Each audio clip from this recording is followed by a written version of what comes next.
नमस्कार। मैं मुंबई से मंजू मंगल प्रभात लोढ़ा। सुनने वाले सभी श्रोताओं को मेरा अभिवादन। अभी मई की गर्मियों की छुट्टियां चल रही हैं और ऐसे में मायका बहुत याद आता है, क्योंकि यही तो वो दिन होते थे, बच्चों की छुट्टियां होती थी और बच्चों को लेकर अक्सर मायके जाया करती थी।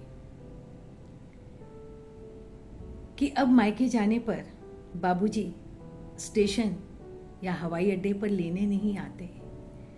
अब दरवाजे पर खड़ी खड़ी माँ मेरी बाट नहीं चोती, अपनी बेटी की बलैया नहीं लेती। कितनी दुबली हो गई है ये नहीं कहती। भाई भाभी बहुत स्नेह प्यार देते हैं और यथासंभव कोशिश करते हैं कि माँ बाबा की कमी महसूस न होने पाए। पर माँ बाबा के साथ बिताए गए जो पल हैं, जो अनमोल पल हैं, वो क्या कभी भूल सकते हैं? उनकी स्मृतियाँ तो मन की आर्द्र भूमि पर हाथी के पैरों की तरह अपने निशान छोड़ चुकी हैं। कैसे भूलों माँ के हाथ की बनी हुई मठरी, अचार, दाल मोठ, बड़ी, पापड़।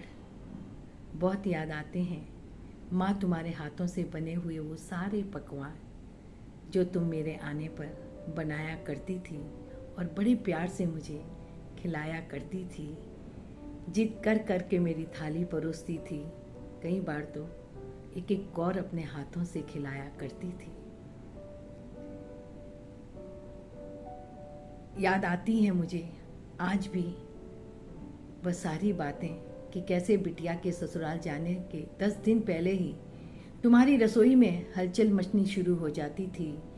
बिटिया के साथ क्या क्या जाएगा उसकी एक लंबी सूची बननी शुरू हो जाती थी। बाबा के हाथों में बाजार से क्या क्या लाना है उसकी एक लंबी फहरिस्त दी जाती थी। और बातें करते करते कई बार तुम्हारी आंखें नम होने लगती थी।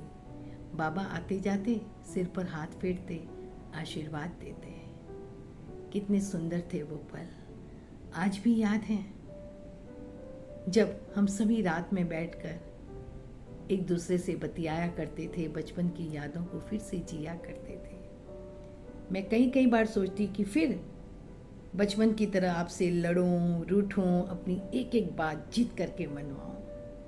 आज अपनी उस नादानी पर हंसी तो आती है, पर उन्हीं बातों से मन उल्लासित भी तो होता है।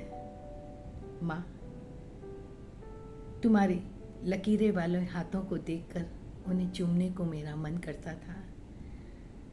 तुम्हारे पैरों में सर रखकर तुम्हें नमन करने को मन करता था।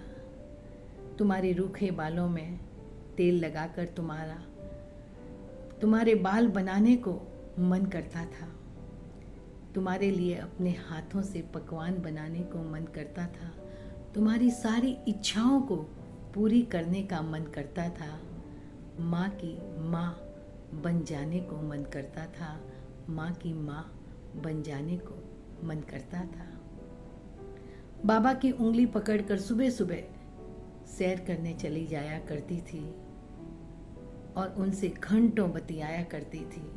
और उनकी हिदायतें तो ऐसी होती थी जैसे आज भी मैं वो 5 साल की छोटी सी मंजू हूँ। जी हाँ, माँ बाप के लिए तो हम हमेशा ही बच्चे रहते हैं। बच्चे युवा हो जाते हैं, बड़े भी हो जाते हैं, लेकिन कभी भी इतने बड़े नहीं हो पाते कि ममता का आंचल उनको ढांप न सके।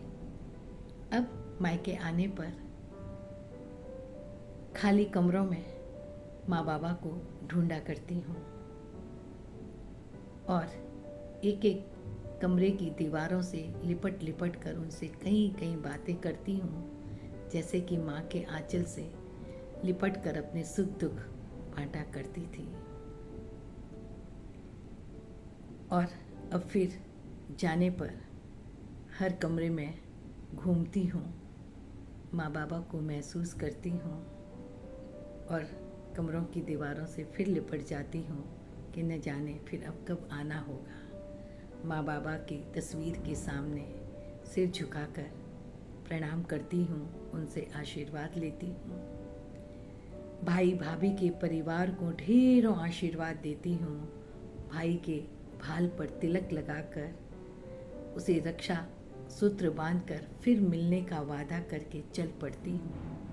पर चलते चलते दरवाजे पर माँ की और हवाई अड्डे और रेलवे स्टेशन पर बाबा को ये आंखें ढूंढती हैं, उनको महसूस करती हैं, उनको महसूस करती हैं। नमन माँ बाबा के चरणों में मेरा नमन, मेरा वंदन। उनका आशीर्वाद हम पर हमेशा हमेशा बना रहे।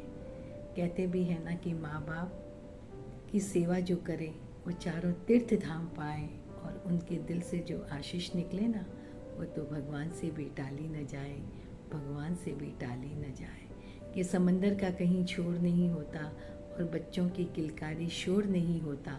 प्यार के दिखावे जगत में बहुत हैं, पर माँ बाप की ममता जैसा कुछ नहीं होता, कुछ नहीं।